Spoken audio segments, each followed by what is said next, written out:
우리 오늘 베드로전서 2장 1절부터 10절까지 말씀을 함께 나누려고 합니다.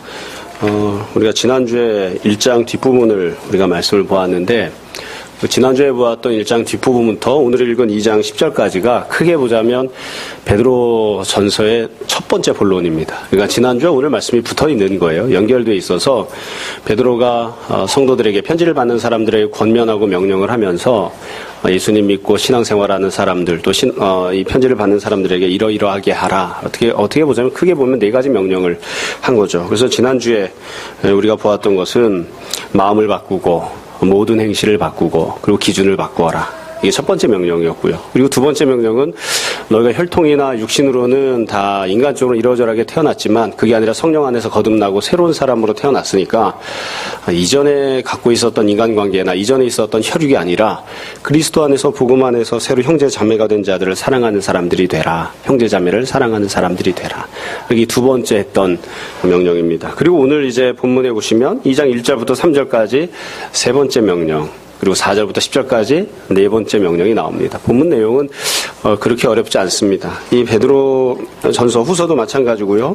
본문이 어떻게 보면 좀 이렇게 수식하는 내용들도 많고 그냥 한번 읽으면은 이게 무슨 뜻일까 할 부분들도 있는데 조금만 제 세심한 주의를 기울여서 관심을 가지고 꼼꼼하게 잘 읽으시면 천천히 읽으시면 본문의 내용이 무슨 뜻인지 잘 알 수 있습니다. 먼저 1절부터 3절까지인데요. 1절부터 3절까지랑 4절부터 10절은 구성이 똑같이 되어 있습니다. 앞부분에 명령이 나오고요. 그 다음에 왜 그런 명령을 하는지에 대한 설명이 나옵니다. 그래서 처음에 1절, 2절을 보세요. 1절, 2절을 보시면 명령이 나오는데요. 그러니까 동사가 중요해요. 명령이니까. 1절 다시 한번 제가 읽어드릴게요. 그러므로 모든 악독과 모든 기만과 외식과 시기와 모든 비방하는 말을 버리고 2절입니다. 가난하기들 같이 순전하고 신령한 젖을 사모하라. 이렇게 되어 있죠. 그러니까 지금 이 처음에 주어지는 명령은 뭐냐면 버리고 사모해라. 버리고 사모해라. 간단해요. 버리고 사모해라. 이게 이 개별적으로 되어 있는 따로따로 떨어져 있는 두 개의 명령이 아니고요. 이게 짝을 이루는 하나의 명령입니다. 이 버리고 사모해라 할 때는 이 이유가 있어서 이렇게 하는 거예요. 가령 이걸 우리가 다른 부분에 적용을 하자면 그렇게 이야기할 수 있어요. 우리는 교회에 다이어트를 하시는 분이 그리 많지 않아서 뚱뚱한 대로 사는 거죠. 이렇게 다이어트를 하는 분이 많지 않아서 그런데 다이어트의 가장 큰 적이 뭐죠? DNA가 아니에요. 다이어트의 가장 큰 적은 밤에 뭐 먹는 거예요. 그렇죠? 밤에 먹는 거. 그러니까 다이어트를 잘하려면 어떻게 해야지 돼요? 밤에 먹는 것을 버려라. 그 다음에 뭘 사모해야 돼요? 운동하는 것을 사모하라. 지금 그렇게 얘기하는 거예요. 그러니까 다이어트를 잘하려면 어떻게 해야 되느냐? 버리고 사모해야 돼요. 이게 한 묶음으로 되어 있는 거예요. 그러면 여기서 지금 베드로가 다이어트 얘기하는 건 아니죠. 무엇을 하려고 하면 버리고 사모해야 되느냐? 어떻게 이야기하느냐? 2절 뒷부분에 보시면 이는 그로 말미암아 이렇게 하는 것을 통해서 너희를 구원에 이르도록 잘하게 하려 함이니라. 그러니까 버리고 사모해서 결과가 어떻게 되는 거냐면 성장하는 거예요. 성장하는 것.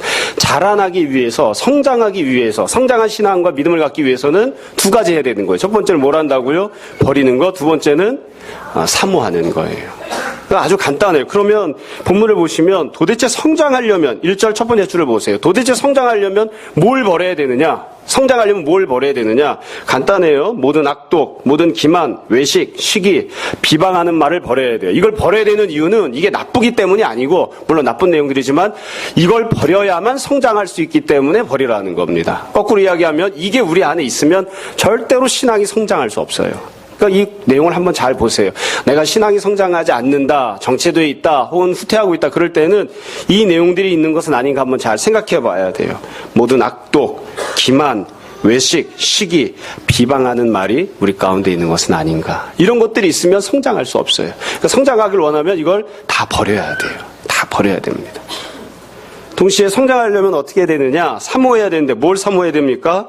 신령한 젖을 사모하라. 신령한 젖을 사모하라. 여기 보면 신령한 젖이라고 되어 있죠. 이 신령한 젖이라고 하는 말은 헬라어로는 신령하다고 하는 말이 푸니마코티입니다. 아주 유명한 표현이 영적인 젖입니다. 영적인 젖. 근데 이 본문에 보시면 뒷부분에도 마찬가지인데요. 계속해서 신령한 똑같은 단어가 나올 거예요. 이거는 영적인 그런 의미입니다. 우리가 사람이 성장하려면 어떻게 해야 될까요? 우리 몸이 자라나려면 뭘 먹어야 되죠? 잘 먹어야죠. 아무거나 편식하지 않고 이 육체적으로 뭔가를 잘 먹어야 돼요. 잘 먹어야 돼요. 그래야 성장을 해요. 마찬가지로 한 사람이 영혼이 잘 성장하려고 하면 영적인 양식을 먹어야 돼요. 그러니까 영적인 젖을 먹기를 사모해야 하는 거죠. 영적인 젖을 먹기를 사모하는. 그래서 잘 먹어야만 성장을 하는 거예요. 그래서 내 안에 있는 독소인 나의 성장을 가로막고 있는 요소들 다 갖다 집어 던지고 버리고 어떻게든 성장하기를 원하면 성장하는 데 합당한, 성장하는 데 필요한 양분들을 잘 흡수하는 사람이 되라. 그렇게 이제 이야기를 하는 거죠. 이게 첫 번째 권면입니다. 이건 이 영적인 성장뿐만이 아니라 모든 부분에 있어서도 마찬가지예요. 모든 부분에 있어서. 가족 안에서도 그렇고요. 직장에서도 그렇고요. 사업할 때도 그렇고 다 마찬가지예요. 부부관계가 좋지 않다. 부모와 자녀간의 사이가 좋지 않다. 그러면 그 관계가 밀접해지고 성장하려면 어떻게 해야 되겠습니까? 첫 번째는 버려야 돼요. 두 번째는 나는 이 관계가 잘 성장하기를 원해. 그런 사모하는 마음을 가지고 어떻게 하면 이 관계가 잘 성장할 수 있을까? 거기에 필요한 양분이 무엇인가를 잘 생각해서 그걸 집어넣어야 되는 거죠. 가만히 있으면 절대로 성장하지 않아요. 절대로 성장하지 않습니다. 이건 누구나 다 마찬가지. 우리가 아이들 보고 이야기할 때도 그렇게 이야기하잖아요. 성적이 오르려면 어떻게 해야 되죠? 버려야 돼요. 뭘 버려야 되죠? 너무 많지. 버려야 돼요. 성적이 오르려면 버려야 돼요. 1번 첫 번째로는 먹는 걸 버려야 돼요. 먹는 데 너무 많이 시간 들이면 안 되고 2번 잠자는 거 버려야 돼요. 인생을 왜 사는 거야 도대체 그럼. 버려야 돼요. 오락기계를 버려야지 돼요. 여자친구를 버려야지 되고. 그렇죠? 이거저거 다 버려야 돼. 그 다음에 뭘 사모해야지 돼요? 나는 꼭 성적이 오를 거야. 이렇게 사모하는 마음이 있어야지 돼. 그럼 어떻게 해야 되느냐? 성적이 오르려면 공부를 해야 성적이 오르지. 그러니까 공부하는 거죠. 신앙생활도 마찬가지. 내가 영적으로 성장해야 되겠다고 하는 사모하는 마음을 가져야지 되고 그것을 위해서 나의 삶 속에서 무엇을 없애야 되는가. 근데 이게 항상 불행한 일인데요. 우리가 늘 본능적으로 생활하기 때문에 난 영적으로 성장하기를 원해. 거기까지는 다 동의가 돼요. 그런데 절대로 이건 버릴 수 없어. 이걸 갖고 있으면서 영적인 부분에도 성장하기를 원해. 그런 일은 있을 수 없어요. 그래서 잘 버리고 영적으로 성장하기에 필요한 자양분들을 잘 사모하고 잘 공급받고 그래서 성장하는 그런 사람들이 되라. 그럼 왜 이렇게 해야 되느냐? 3절에 보시면 이유를 설명을 했는데요. 3절에 보시면 너희가 주의 인자하심을 맛보았으면 그리하라. 베드로는 뭐라고 이야기하냐면 이렇게 성장하는 것을 사모하고 버리고 사모해야 되는 사람은 어떤 사람이냐? 주의 인자하심을 맛본 사람이에요. 앞부분에서는 신령한 젖을 사모하라 그랬죠. 근데 이미 신령한 젖을 맛본 적이 있어요. 그러니까 지금 이 베드로가 명령하는 건 네가 한 번도 경험해 본 적이 없는 걸 지금부터 보물 찾듯이 막 찾아나가고 궁구해서 그걸 발견하고 그걸 너희 소유로 삼아라. 그게 아니에요. 이미 은혜를 맛본 적이 있어요. 이미 신앙생활을 시작을 했어요. 이미 예수님을 믿기 시작했어요. 기도도 했고 말씀도 듣고 찬양도 하고 신앙생활이 주는 유익이 무엇인지도 알고 성장했을 때 어떤 유익이 있는지도 잘 알아요. 그걸 맛본 적이 있어요. 전혀 이게 뜬금없는 얘기를 하고 있는 게 아니라 이미 맛본 적이 있는 사람에게 그렇게 그냥 달랑 맛본 것으로 끝내지 말고 그 부분에 있어서 성장하는 사람이 되라. 지금 그렇게 이야기를 하고 있는 겁니다. 내가 만약에 맛본 적이 없으면 성장에 대한 소망이 없겠죠. 이거 우리가 일상생활할 때도 늘 똑같아요. 어떤 사람이 어떤 사람이 가게를 한다고 칩시다. 장사를 하는데 늘 아침 8시에 문을 열었어요. 옛날에 정주영 씨가 그렇게 이야기했다고 그러죠. 늘 아침 8시 문을 열었는데 장사가 잘 안 돼. 그러다 어느 날 이상하게 밤잠을 뒤척이고 설치다가 새벽 5시에 일어나서 할 일이 없다 보니까 5시에 새벽 기도를 간 게 아니라 가서 가게 문을 연 거예요. 가게 문을 열었는데 하필이면 그때 어떤 손님이 와서 10만 원어치 물건을 사갔어요. 그때 정지영 씨가 깨달았다고 그러죠. 내일도 5시에 열어야 되겠다. 한번 맛을 본 거예요. 이게 새벽에 사가는 사람이 있구나. 한번 맛을 본 거예요. 그러니까 그 다음에도 다시 5시 열어야지. 그러니까 한번 맛을 본 사람에게 그 다음에도 꾸준히 그거 하라고 지금 베드로가 이야기하는 거예요. 한 번도 안 해본 게 아니라 어느 날 말씀을 읽다가 이래서 성경을 읽는구나 라고 한번 맛을 본 적이 있어요. 그 사람에게 베드로가 명령하는 거죠. 한 번만 맛보고 딱 성경책에 떴고 뒤돌아가는 게 아니라 계속 그 일을 해라. 계속 그 일을 해라. 그래서 성장할 때까지 성장하게끔 그렇게 해라. 그렇게 권면을 하는 것입니다. 언제까지 성장해야 될까요? 거기에 대한 기준은 이 본문에는 나와 있지 않습니다. 근데 뒤쪽에 나오는 명령들을 보면 예수 그리스도까지 예수 그리스도의 모습이 이루어질 때까지 성장하는 거예요. 그때까지 늘 사모하는 마음으로 버려야 할 것들을 버리고 또 사모해야 될 것들을 사모하는 그런 신앙생활을 해라. 여러분, 예수님께서 성만찬 설교하실 때 그렇게 말씀하셨습니다. 내 안에 어떻게 해라? 거해라. 살아라. 살아라. 사는 것과 맛을 보는 건 매우 다릅니다. 연애할 때도 마찬가지죠. 처음엔 어떻게 해요? 손을 잡았어요. 손맛을 봤죠. 손맛이라니까 좀 거시기 하다. 손을 잡았어요. 그 다음에 손을 놓고 다시 각각 뿔뿔이 각자 집으로 흩어졌잖아요. 근데 결혼하면 어떻게 돼요? 같이 사는 거예요. 같이.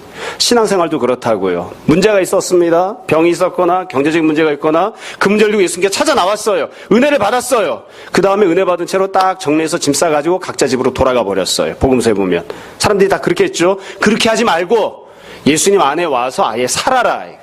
한 번 은혜 받는 것을 맛을 보았으니까 와서 살아라. 와서 살아라. 그럼 어떻게 된다고요? 너희가 내 안에 내가 너희 안에 거하면 같이 살면 다 잘 자라나고 열매를 맺는데 방해가 되는 것들을 주님께서 다 깨끗하게 청소해 주시고 그래서 열매를 맺게 될 것이다. 베드로가 지금 그 권면을 하고 있습니다.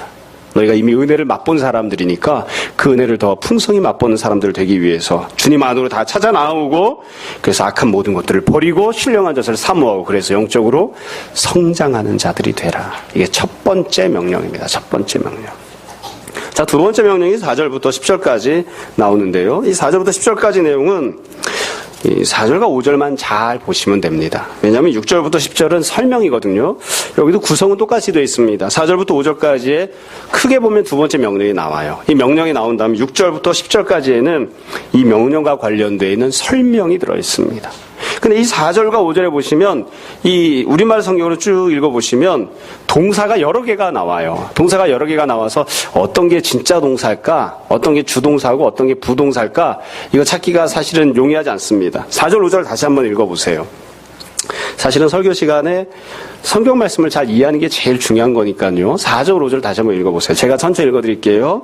사람에게는 버림받으었으나 하나님께는 택하심을 입은 보배로운 산돌이신 예수께 나아가. 이게 첫 번째 동사가 나왔습니다. 예수님께 나아가라. 그 다음에 5절 너희도 산돌같이 신령한 집으로 세워져라. 두 번째 동사가 나왔죠. 세워져라.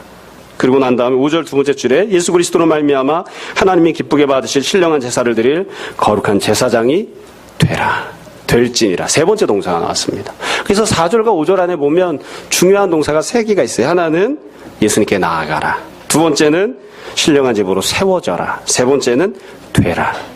이렇게 동사가 나와요. 우리말로 보면 다 똑같은 동사들인데 이 헬라어 성경을 보면 약간 다르게 되어 있습니다. 헬라어 성경을 보시면 어떤 게 주된 동사인지가 아주 명확하게 딱 떨어져 있어요. 처음에 보면 예수께 나아가 이렇게 되어 있죠. 예수께 나아가라고 한 이 동사는 조금 이 문법적인 얘기를 해서 죄송해요. 이게 분사로 되어 있습니다. 분사. 영어로 보면 분사구문 나온 거예요. 예수님께 나아가. 그러니까 이걸 우리말로 번역하면 예수님께 나아가는 것을 통하여 예수님께 나아가는 것으로 말미암아 예수님께 나아가는 게 수단과 방법인 거예요. 예수님께 나아가는 것을 통해서 그 다음에 진짜 동사는 두 번째 동사예요. 너희도 산돌같이 신령한 집으로 세워져라. 이건 명령형이에요. 신령한 집으로 세워져라. 그러니까 4절 5절에서 주로 하려고 하는 명령은 뭐냐면 신령한 집으로 세워져라. 신령한 집이 되는 게 진짜 동사예요. 그리고 난 다음에 그 다음엔 쭉 내리면 거룩한 제사장이 될지니라 되어 있죠. 될지니라라고 하는 표현은 사실은 헬라어 성경에는 없어요. 없는데 어떤 표현이냐면 이게 저희가 이 베드로전서 처음에 설교하면서 아마 잊어버렸을 수도 있는데 헬라어 중에 디아, 에이스 제가 이런 얘기 했었죠. 디아는 무엇을 통하여 분사구문처럼 쓸 때예요. 에이스는 그 결과 무엇 안으로 쏙 들어간다 이거예요. 그래서 여기 보면 거룩한 제사장이 될지니라 이 표현이 헬라어 성경 어떻게 되어 있냐면 에이스 거룩한 제사장 이렇게 되어 있어요.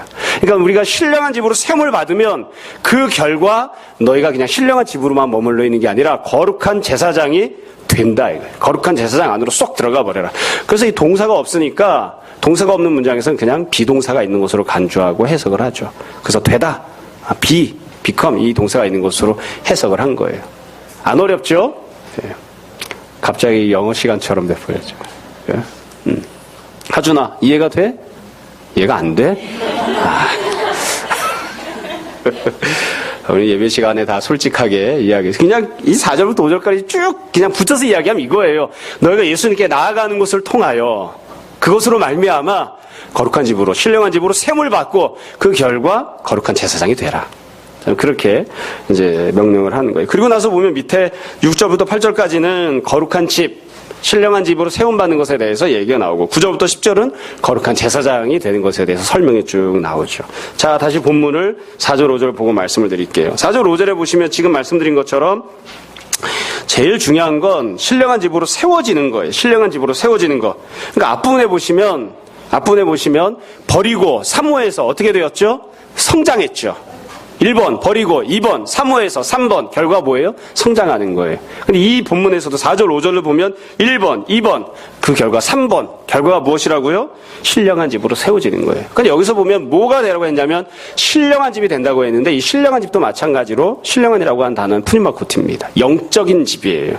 만약에 이게 그냥 집이었으면 우리에게 뭘 명령하는 거냐면 예배당 건축해라 이런 뜻이 되겠죠. 집을 훌륭하게 지어라 이런 뜻이 되겠죠. 근데 그게 아니라 너희 자신이 건물로서의 어떤 성전이 아니라 너희 자신이 영적인 집이 되어야 된다. 성전이 너희가 되어야 된다. 너희 자신이 성전이 되고 거룩한 집이 되고 신령한 집이 되어야 된다. 이거. 그러니까 이거는 건물 세우라는 뜻이 아니에요. 스펙을 쌓으라는 뜻이 아니고 하나님과 함께 더불어 동행하고 동거하는 하나님이 같이 사실 수 있는 그런 영적 집으로 너희 자신이 변화받고 성장해야 된다. 지금 그렇게 이야기를 하는 거죠. 그럼 이렇게 우리가 영적인 집이 되려면 어떻게 돼야 되느냐? 어떻게 돼야 되느냐? 예수님께 나아가는 것을 통해서 영적인 집이 될 수 있는데 그 예수님을 두 가지로 설명했습니다. 4절 다시 한번 보세요. 예수님을 어떤 분이라고 선택했냐면 첫 번째 사람들이 버린, 두 번째 하나님께서 선택하신. 이거 보면 많이 듣던 표현이죠. 어디서 들었죠? 앞에 1절에서 우리가 보았어요. 성장하려면 어떻게 해야 됩니까? 첫 번째로 버려야 되고 두 번째로 사모해야 돼요. 악한 것은 버리고 두 번째로 영적인 것은 사모해야지 돼요. 예수님도 어떤 분이시라고 설명을 했냐면 사람들이 예수님을 버리고 하나님께서 사모하신, 하나님께서 선택하신 분이 예수님입니다. 그러니까 우리가 신령한 집이 되려면 예수님께 나아가야 되는데 그걸 다르게 표현하면 사람들이 버린 그 길을 가라. 사람들이 버린 것을 그러나 하나님이 선택하신 것을 너는 사모하는 자가 되라. 내용은 아주 사실 간단해요. 예수님이 이 땅에 오셨습니다. 근데 예수님은 우리가 눈에 보이는 이런 건물로서의 성전이 아니셨어요. 제도로서의 성전도 아니셨어요. 그 사람들은 눈에 보이는 건물, 제도 이런 것으로서의 성전을 원했기 때문에 예수님을 갖다 버렸습니다. 근데 하나님이 원하셨던 건 뭐냐면 눈에 보이는 건물로서의 성전이 아니에요. 영적인 성전을 하나님 원하셨어요. 그래서 하나님께서는 영적인 성전이신 예수님을 선택을 하셨죠. 그러니까 너도 그와 같이 하라.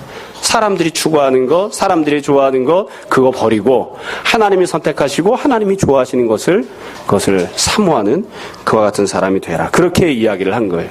이해가 되시죠? 자, 1절부터 3절 다시 한번 이야기를 할게요. 이게 어떻게 보면 똑같은 얘기를 계속 반복해서 지루하실 수도 있는데요.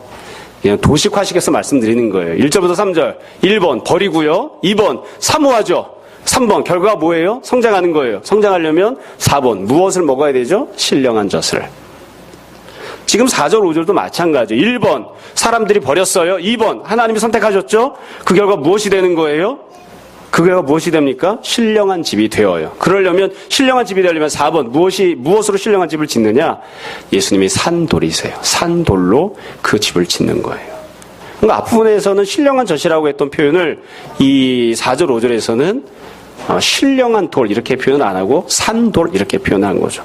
그래서 우리가 되어져야 되는 신령한 집, 거룩한 집, 우리가 성전이 되어야 되는데 이 성전은 눈에 보이는 어떤 돌 같은 그런 재료로 만드는 게 아니에요. 예수 그리스도라고 하는 산돌. 사실은 이게 베드로가 문학적으로 표현하려고 산돌이라고 표현한 건데 의미는 신령한 돌이죠. 눈에 보이지 않는 영적인 집, 영적인 성전은 영적인 돌로 짓는 거예요. 그리고 그 영적인 돌은 예수 그리스도시니까 예수 그리스도로 영적인 집을 지어라. 네가 영적인 그런 집이 되어라. 그렇게 설명을 했습니다. 그리고 난 다음에 6절부터 8절을 보세요. 이것과 관련해서 설명을 합니다. 6절에 보시면 성경에 기록되었으되 보라 내가 택한 보배로운 모퉁이돌을 시온에 둔다. 내가 택한 보배로운 모퉁이돌을. 그런데 그를 믿는 자는 부끄러움을 당하지 아니하리라 하였으니 그러므로 믿는 자에게는 보배이나 7절 두 번째 줄 믿지 아니하는 자들에게는 건축자들이 버린 그 돌이. 그러니까 지금 6절부터 8절은 예수 그리스도가 산 돌이신데 영적인 돌인데 신령한 돌인데 그분이 어떤 분인지 설명을 하면서 건축자들이 실제로 눈에 보이는 건물로서의 성전을 짓는 사람들은 예수님 갖다가 어디다 써? 제도로서의 성전을 중요하게 생각하는 사람들은 예수님 갖다가 어디다 써? 그래가지고서는 예수님은 아무짝에도 쓸데없다 그러고 갖다 버렸어요. 근데 하나님께서는 그 예수님을 보배로운 돌로 보신 거예요. 그리고 갖다가 영적인 성전을 만드셨죠. 그렇게 이렇게 쭉 설명을 했어요. 너희도 그렇게 해라. 너희도 그렇게 해라. 자, 여러분 한 가지 이야기만 더 하고 뒤로 다시 더 넘어갈게요. 베드로가 우리에게 신령한 집이 되라고 했는데 집은 뭐 하는 곳이죠? 함께 사는 곳이에요. 누구랑 사는 곳일까요? 우리가 눈에 보이는 집은 누구랑 살아요? 아직 우리는 그래도 좀 서구화가 덜 돼서 눈에 보이는 집에서 누구랑 사냐 그러면 아무리 왼수 같아도 남편이랑 살아요. 이렇게 이야기하죠. 그렇죠? 근데 미국 사람들은 눈에 보이는 집에서 누구 살아요? 누구랑 같이? 강아지랑 살아요. 이렇게. 눈에 보이는 집은 가족들이랑 사는 거예요. 그러니까 어떤 집을 선택할지, 집을 어떻게 꾸밀지는 누가 정합니까? 가족들이랑 얘기해서 정하는 거예요. 근데 여기서 말하고 있는 건 눈에 보이는 집이 아니에요. 신령한 집이, 영적인 집이에요. 영적인 집은 누구랑 살까요? 하나님이랑 사는 곳이에요. 그러니까 내가 하나님과 같이 사는 집이 되어야 돼요. 그러면 내가 어떤 존재가 돼야 되느냐? 하나님이 보시기에 좋은 집이 돼야 되는 거예요. 하나님이 나는 거기 살겠다. 난 거기 들어가서 살겠다. 그럼 그게 좋은 집이에요. 근데 하나님이 난 거기 들어가서 안 살 거야. 그럼 그건 나쁜 집이 되는 거죠. 그렇죠? 그래서 눈에 우리가 이 영적인 집이 된다고 하는 것은 하나님이 나와 함께 거하는 곳이 된다. 내가 하나님 모시고 사는 사람이 된다. 하나님이 내 안에 계시는 그런 집이 된다. 그런 뜻이에요. 너 그렇게 살아라. 그냥 세상 사람들과 같이 살거나 돈과 살거나 강아지랑 살거나 육적인 가족들과 살거나 그게 아니라 너 자신이 하나님을 모시고 사는 하나님의 집이 되어라. 하나님의 집이 되어라. 그렇게 이야기를 하는 거죠. 이 이야기는 앞에 부분과 똑같습니다. 이미 하나님과 동행해 본 적이 있어요. 하나님과 만나서 데이트를 해본 적이 있어요. 근데 거기에서 머무르지 말고 너 자신이 하나님을 모시고 사는 집이 되어서 같이 하나님과 사는 그런 자가 되어라. 그럼 하나님과 같이 사는 집만 되면 되느냐? 그것만이 아니에요. 여러분 5절 마지막 부분에 보시면 마지막에서 두 번째 줄입니다. 하나님이 기쁘게 받으실 어떠한 제사를 드릴? 신령한 제사를 드릴. 이 신령한 제사도 마찬가지예요. 푸니마코티입니다. 영적인 제사를 드릴 거룩한 제사장이 될지니라. 우리가 그냥 집만 되면 되는 게 아니라 하나님 앞에 제사를 드리는 거룩한 제사장이 되어야 돼요. 그럼 여기서 말하는 제사는 어떤 제사일까요? 소나 양이나 비둘기 잡아가지고 드리는 그런 것들을 제물로 삼아서 드리는 그런 제사냐? 아니에요. 만약 그런 제사였다면 그냥 제사라고 했겠죠. 근데 이건 어떤 제사냐면 영적인 제사예요. 영적인 제사. 구약시대 때 드리던 소나 양, 염소 이런 걸로 드리는 제사가 아니라 예수 그리스도를 믿고 십자가 보혈의 공로를 의지하고 하나님 앞에 나가서 예배를 드리는 영적인 제사예요. 영적인 제사를 드리는 영적인 제사장이 되라. 거룩한 제사장이 되라. 그렇게 이야기를 하고 있어요. 그러니까 이것도 마찬가지죠. 영적인 제사는 어떻게 해서 드릴 수 있느냐? 영적인 제사는 어떻게 해서 드릴 수 있느냐? 예수 그리스도로 말미암아 예수 그리스도를 통해서 영적인 제사를 드릴 수 있어요. 여러분 9절부터 10절을 보세요. 9절부터 10절을 보시면 이유를 설명합니다. 영적인 제사장이 된다는 게 무슨 뜻인지를 설명하는데 9절 그러나 너희는 택하신 족속이요 왕같은 제사장들이요 거룩한 나라요 그의 소유가 된 백성이니 이 9절은 많이 듣던 표현이죠. 출애굽기 19장에 보면 이스라엘 백성이 출애굽을 해서 시내산에 왔거든요. 그때 하나님께서 이스라엘 백성을 이렇게 말씀하셨어요. 이렇게 지칭을 하셨어요. 그리고 난 다음에 너희가 제사장 나라가 되라 하셨어요. 그건 진짜로 소나 양 잡아서 드린 제사장이었거든요. 그러니까 이걸 보면 우리가 구약의 이스라엘인가 보다 이렇게 생각할 수도 있어요. 근데 전혀 그렇지 않아요. 우리는 영적인 제사를 드리는 사람들이고 영적인 제사를 드리는 그런 의미에서 왕같은 제사장, 거룩한 나라, 하나님의 백성이 된 하나님의 소유가 된 백성이 그 담이 중요해요. 9절 세 번째 줄부터 9절 세 번째 줄부터 이게 제사장이 된다는 게 무슨 뜻인지 설명합니다. 잘 보세요. 이는 너희를 어두운 데서 불러내요. 그의 기이한 빛에 들어가게 하시니 곧 하나님께서 우리에게 베풀어 주신 아름다운 덕을 선포하게 하려 하심이라. 이게 우리가 영적인 제사장이 되는 목적이에요. 우리가 영적인 제사장이 돼야 되는 이유예요. 내가 이전에는 어두움 가운데서 생활을 하고 있었습니다. 영적으로 죄와 사망 가운데 거하고 있었어요. 근데 하나님께서 우리에게 은혜를 베풀어 주시고 우리를 콕 집어서 구원을 해 주셨어요. 내가 이미 은혜를 받은 사람이 되었습니다. 근데 왜 이렇게 은혜 받은 사람들이 되었느냐? 내 자신이 집이 되어서, 내 자신이 영적인 집이 되어서 하나님과 더불어 같이 지내는 그런 은혜를 받으라고 우리가 이렇게 구원받은 그것뿐만이 아니라 나가서 다른 사람에게 아직도 죄와 사망과 어둠 가운데 있는 자에게 너도 내가 받은 은혜를 받으러 와. 우리 집으로 오면 하나님이 계셔. 우리 집으로 오면 하나님과 같이 사는 삶을 보고 우리 집으로 오면 하나님이 어떤 일 행하셨는지를 다 목격하고 들을 수 있어. 너도 우리 집으로 와. 내가 살고 있는 영적인 집으로 와. 그래서 너도 하나님을 만나는 자가 되고 하나님을 맛보는 자가 되고 그래서 내가 너를 하나님께 소개를 해줄게. 내가 너를 예수님께 인도해줄게. 그게 제사장이 하는 일이에요. 제사장이 하는 일. 그러니까 제사장이라고 하는 건 자기의 죄를 사함받기 위해서 하나님께 제사 드리는 사람이 아니라 누군가가 죄를 졌을 때 그 사람에게 하나님을 만나야 돼. 그렇게 소개해주고 그 사람을 하나님 앞으로 데리고 나오고 그 사람에서 제사를 드려주는 사람이죠. 그러니까 네가 그와 같은 영적인 제사장이 되라 이거. 다시 정리해서 말씀드리면 내가 하나님과 함께 거하는 영적인 집이 되어야 되고 그것뿐만이 아니라 나가서 하나님께서 나에게 얼마나 놀랍고 기이한 일을 행해 주셨는지를 사람들에게 증거하고 선포해서 그 사람들이 내가 살고 있는 나의 집 안으로 오고 하나님을 만나고 하나님 앞에 영적인 제사를 드리는 사람이 되게끔 영적인 직분을 감당하는 영적 제사장이 되라. 이게 지금 베드로가 권면을 하고 있는 내용입니다. 제가 이렇게 설명을 막 이렇게 구절절에 한 건 본문대로 이렇게 쭉 말씀을 드리려고 이야기한 것이고요. 사실은 내용 자체는 정말 쉽습니다. 정말 쉽습니다. 어렵지 않아요. 자, 세 번째 명령, 네 번째 명령을 우리가 오늘 한 겁니다. 정리할게요. 이 설교가 다 끝난 거예요. 베드로가 우리에게 했던 명령이 무엇이냐? 첫 번째, 세 번째 명령은 성장하는 자가 되라. 성장하는 자가 되라. 그러려면 네가 갖고 있던 악한 모습들 버려야 된다. 그리고 성장을 사모해서 영적인 젖을 잘 먹어야 된다. 성장하는 자가 되라. 이게 세 번째 명령입니다. 우리가 그래서 다 성장하는 사람이 되어야 됩니다. 네 번째 명령은 네가 영적인 성전이 되고 그리고 네가 영적인 제사를 드리는 영적 제사장이 되어라. 직분 감당하는 사람이 되어라. 지금 그렇게 명령을 합니다. 그러니까 앞에서부터 지난주부터 했던 내용들을 쭉 붙여서 이야기하면 베드로가 그렇게 이야기를 하는 거죠. 너 예수님 믿고 변화받고 구원받은 사람이 됐잖아.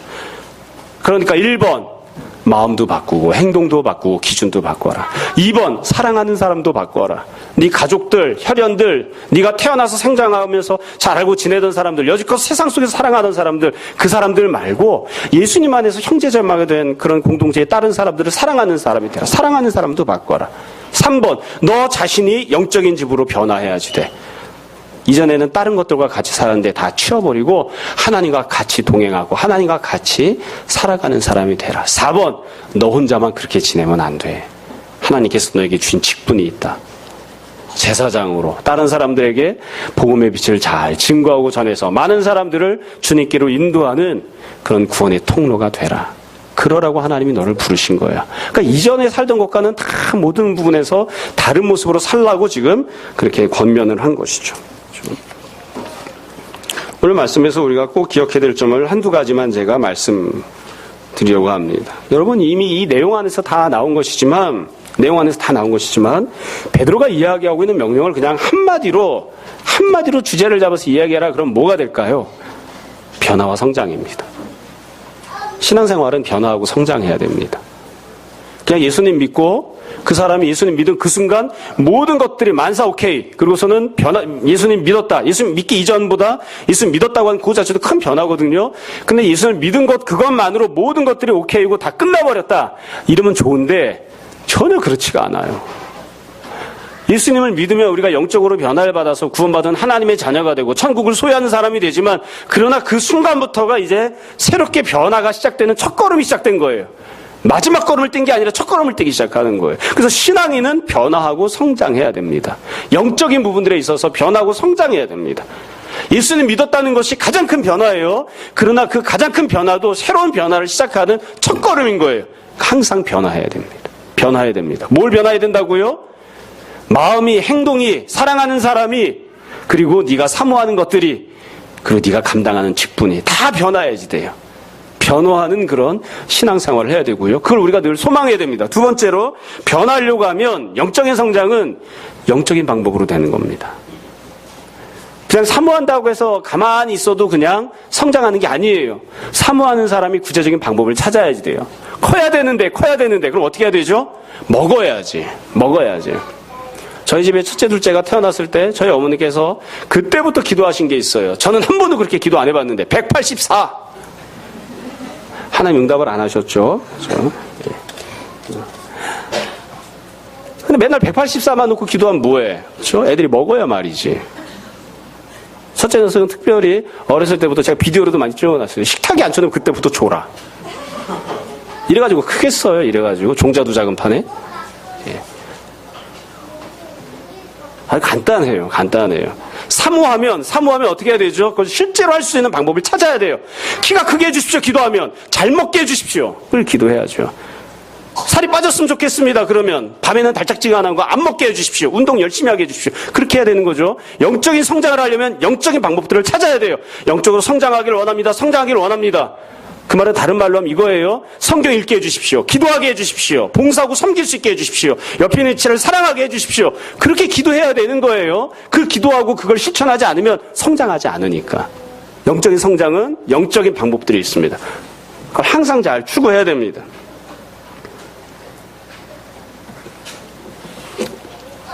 다 이해가 되시죠? 여러분, 마지막으로 한 가지만 더 말씀드릴게요. 오늘 했던 내용들을 보면서 제가 만약에 한 가지만 기억해야 된다고 하면 어떤 걸 기억해야 될까 하다가 요 한 가지가 어떻게 보면 본문에서 제일 중요한 게 아닐까 싶어요. 이 이유를 뒷부분에 설명을 했는데 그 이유를 놓고 보면 꼭 처음에 말씀드린 것처럼 한 번쯤은 해봤던 것들이에요. 그러니까 너 말씀 읽고 은혜 받은 적이 없지? 그러니까 이제 한번 말씀 읽고 은혜를 받아보자. 이게 아니에요. 너는 이미 형제를 사랑하는 자리에 이르렀도다. 그러므로 더욱더 뜨겁게 진심으로 형제를 사랑하라. 이렇게 명령해요. 그러니까 형제를 사랑해 본 적이 있어요. 형제를 사랑해 본 적이 있는 사람에게 앞으로 형제를 더 진실하게 뜨겁게 사랑하라고 명령하는 거예요. 너는 이미 인자하심을, 주님의 긍휼하심을 맛을 보았다. 그러므로 그 안에서 성장하도록 계속 그 안에 거해라.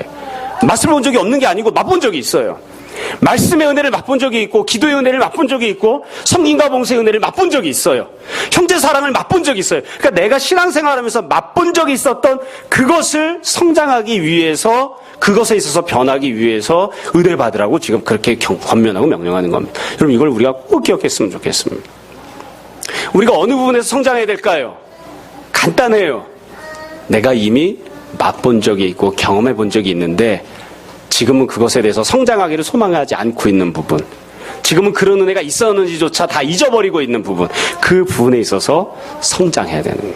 그 부분에 있어서. 이건 어떻게 보면 지극히 당연한 것인지라 저는 어디 이렇게 상담 다니거나 이런 걸 별로 좋아하지 않거든요. 그래서 일단 상담하러 가려고 하면 돈도 들고 시간도 들고 버스 타고 가려고 하면 참을미도 나고 그렇게 잘 안 가는 편이에요. 근데 대신 상담하시는 분들을 많이 만나봤어요. 그러니까 상담 받으러 다니는 사람 말고 상담을 해주시는 분들을 만나서 이렇게 이야기를 하면 제가 목회자니까 맨날 묻는다고요. 자, 이런 경우엔 어떤 것을 중심으로 상담을 하시나요? 특별히 이제 이혼하거나 아니면 부관계가 좋지 않거나 이럴 때 상담하시는 분들한테 물어보면 대체로 똑같은 이야기를 해요. 똑같은 이야기를. 부부가 이혼을 할 지경이었대요. 그래서 찾아오면 이렇게 제일 처음에 하는 이야기가 좋았던 기억을 한번 생각해 보세요. 이게 언제 좋았었나? 그럼 이제 대체로 부인이 좋았던 적이 없어요. 언제 좋았었나 한번 생각해 보세요. 언제 같이 여행을 갔었나? 어디로 여행을 갔었나 생각해 보세요. 그럼 이제 대체로 이제 어디로 떠오르냐면 맨 같이 여행 다닌 적이 없으니까 신혼여행 언제 갔었어요? 우리는 그때부터 싸웠습니다. 언제 여행 갔었다, 이게 좋았다, 그러면 상담하는 사람이 거기로 다시 한번 여행을 가세요. 사실 이게 비슷하죠. 비슷해요. 모든 깨진 가정에는 다 좋은 추억이 있습니다. 신앙생활이 바닥으로, 이 밑바닥으로 다 나동갈아진 사람도 주님 만나고 기뻐했던 경험과 기억이 있습니다. 그 부분을 회복하는 거죠. 그 부분에서 다시 성장하는 사람이 되라. 자, 여러분 다시 한번 잘 생각해 보세요. 내가 주님 사랑하고 은혜 받고 참 기쁘고 좋았던 때가 언제 있었나? 내가 주님 만나고 내가 신앙생활하면서 참 은혜 가운데 감사하고 찬양하고 지냈던 그런 모습이 언제 있었나? 내가 맛보았던 은혜가 무엇인가 한번 생각해 보세요. 맛보았던 은혜가 무엇인가 잘 생각해 보세요. 그리고 이미 한번 맛을 보았던 그 은혜를 다시 회복하는 거죠. 그리고 그 부분에 있어서 성장하는 사람이 되라. 그 부분에 있어서 변화받은 사람이 되라. 우리가 다 그런 은혜가 우리 가운데 풍성하게 있었으면 좋겠습니다. 여러분, 모쪼록 우리가 다 신앙생활하면서 기쁘고 즐겁고 감사하게 날마다 변하고 성장하는, 그래서 처음 예수님 믿었을 때보다 오늘 더 좋고 오늘보다 내일이 더 좋고, 제가 늘 기도하고 소망하고 말씀드리는 것처럼 내일보다 우리가 주님 만나는 날이 가장 기쁘고 감사하고 좋은, 그래서 가장 천국에 가까운 모습으로 주님 만나는 우리들이 다 되었으면 좋겠습니다. 베드로의 권면이, 명령이 우리 가운데 잘 실천되고 순종되고 열매 맺기를 주님의 이름으로 축원합니다. 이 시간 잠시 기도하겠습니다.